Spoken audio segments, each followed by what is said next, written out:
Hello, magandang gabi. Ayan, magluluto ako ngayon ng isda. Isda na sinabawan. Ayan, itong aking isda. Bumili ako kanina ng isda. Bali, ito na yung ginawa ko, guys. Naglagay na ako ngayon ng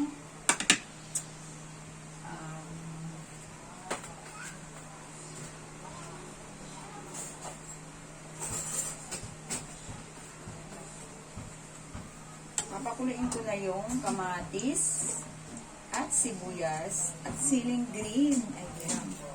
Lalagay na rin ako ng asin. Lalagay na rin ako ng hadisa. Ayan. Papakuluin ko lang muna siya, guys. Bago natin ilalagay ang isda. Ayan. Kumukulo na siya. Kumukulo na ang ating sabaw. Lagyan na natin siya, guys, ng pang-asin. Yan ang ginamit ko pang-asin. Sinigang na original. Dahil wala akong kalamansi. Pwede rin naman kalamansi yung gamitin nyo, guys. Depende sa inyo kung anong gusto nyo. Ayan. Pwede ko nyo siya ilagay ang isda. Ano to eh? Medyo maliliit lang siya na isda. Ayan, sariwa naman siya. Alumahan na isda. Ayan. Saglit lang yan siya, guys. Maluluto na ang isda. Ayan lang muna natin saglit ang isda. Alam muna natin siyang kumulo.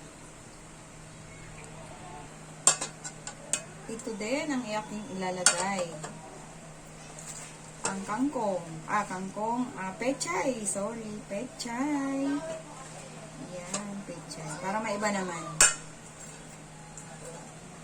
Ayan, pechay naman ang aking ilalagay para maiba. Sa aking sinabawan na isda.